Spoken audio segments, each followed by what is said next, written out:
Did he say that he loved you, but then he kept hurting you? Did he say that he cared about you, but then he kept abusing you? Did he say one thing of I love you, and then did the exact opposite and did something that was very, very hurtful, mentally, emotionally, physically, whatever it might be, to you? A lot of times we see narcissists that will ride this line of trying to claim that they love you, but at the same time continuing to hurt you. And the hard part is you start to believe over a period of time through slowly conditioning you to feel this way and to experience this, that it's actual genuine love, that it feels like this is true and this is connected. But the hard part is the majority of the time, narcissist is pulling you down this road of making you feel like you're worthless and you're not good enough at the same time while they tell you that they love you while they care about you.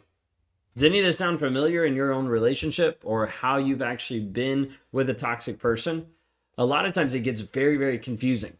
So if you guys are new here, my name is Ben Taylor. I'm a self-aware narcissist on this channel to provide awareness about narcissistic abuse.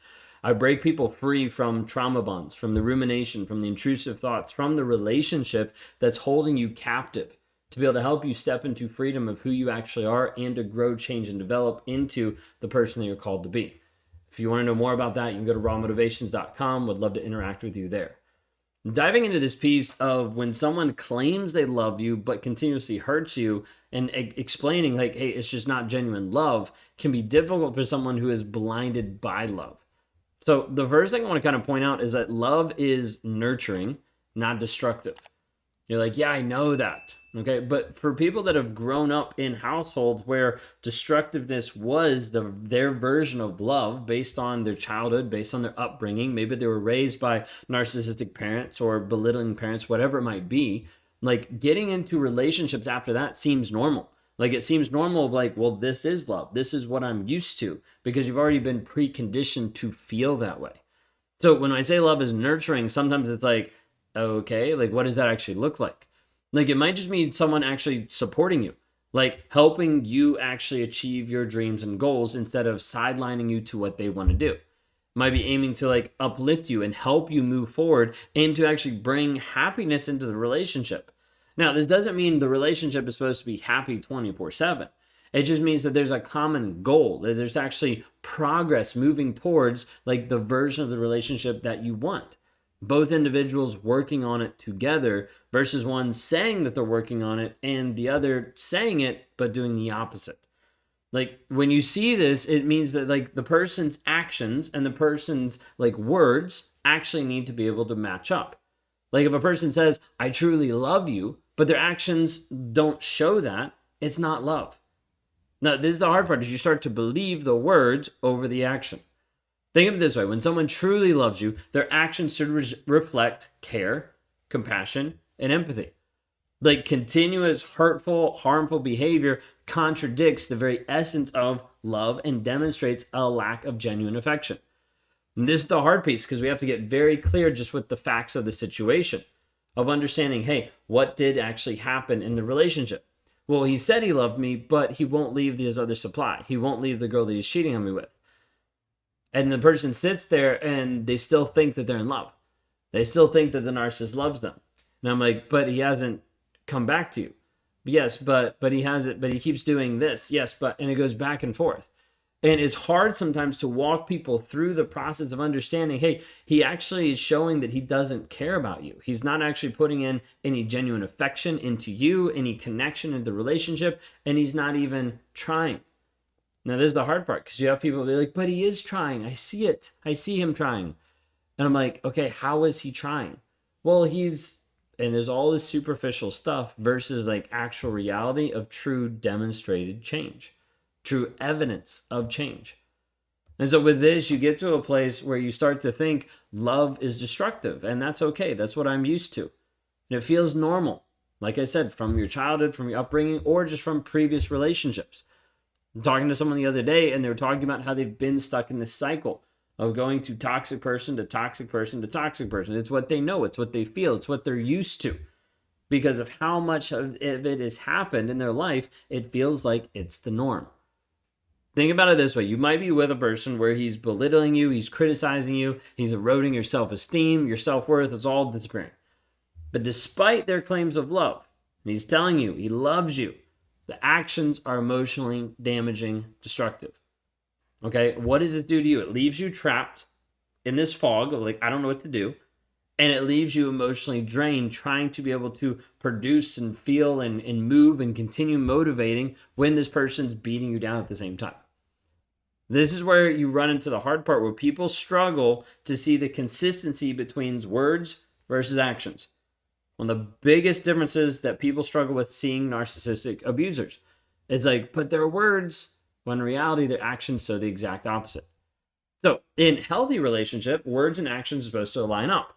Like, I love you, and then it's demonstrated, right? But in a toxic relationship, like, it's the exact opposite.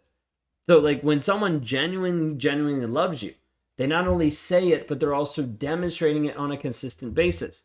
Does that mean you might have arguments? Yes, that means you might have arguments, but there's still consistent demonstration and going towards the same goals together.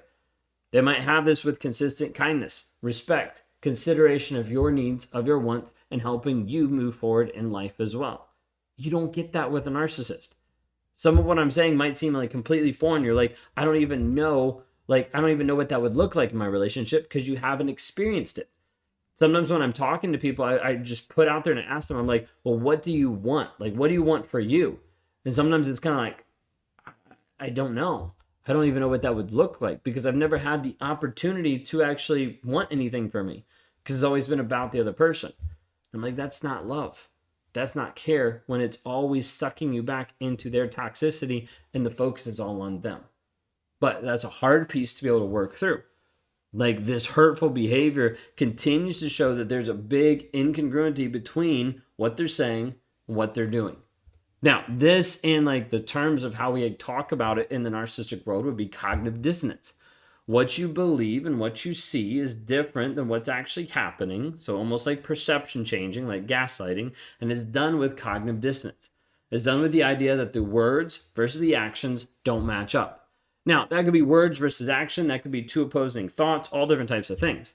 I want you to think of the narcissist looking at you and talking to you and saying, I love you, and then slapping you in the face, mentally, emotionally, or maybe even physically. Then he's looking at you and he's saying, I love you, then he's slapping you in the face. Then he's saying, I love you, and then he's slapping you in the face.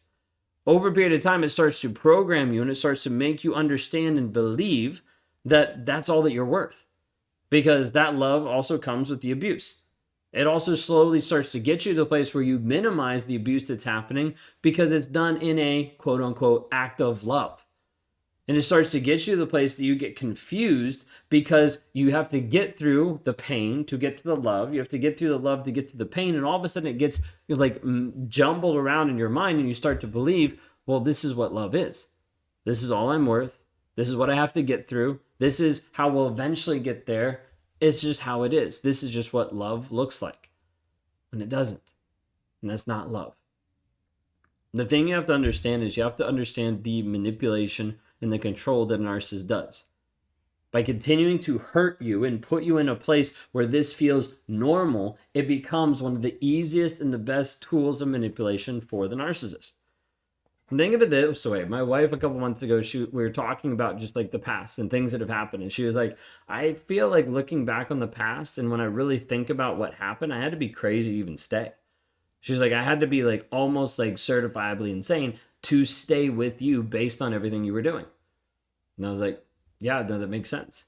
She's like, because like the version of me now would never accept like even a portion of what you used to put, or like what you used to do. And like we talked about it and went back and forth because like it got to a place where like that hurtful behavior was normal. But it felt like that at least that's the safe place. Like that's the safe place to be in the hurt. Some people might be confused about this and some of you are like tracking with me right now of like it's hurtful behavior, but it feels better to be in the relationship and having this hurt happen than it does to be out of the relationship and wonder what's happening next. How will I survive? Where will I go from here? Will I find love? Will I find someone who connects with me the same way? Will I have this passionate relationship with someone else? Like, will someone actually love me? There's all these things, and a lot of these are like preconceived ideas that the narcissist has put into your head. Has like slowly infiltrated different thoughts and negativity into your mind to make you feel like you're worthless. You don't matter. This is the part that it gets really hard for people to see, is just to recognize the manipulation, the abuse that's happening. Because over a period of time, like, they'll have this facade of love that keeps coming up and it makes you feel amazing, but then it makes you feel awful. And when those highs and lows go up and down, back and forth, it gets you to the place where you're like, I don't know what to believe. The hard part is when you don't know what to believe, you will typically stay in your current situation until you can figure it out. But when you're in that current situation, it just only produces more confusion, more fog, more frustration that leaves you stuck for a long period of time. So the question I have for you today is, how long will you stay stuck in the fog? Will you stay stuck in that confusion of like, well, he says he loves me, but it doesn't feel like love? Let's talk. Let's work through that. Because if we can help you see the light and understand what's actually going on, it might save you months and years off of your life by getting out of a toxic relationship, by being able to see the truth of the situation. If we can help today, please reach out for help. I'd love to be able to talk to you. You can go to rawmotivations.com. I can help you out as best I can there.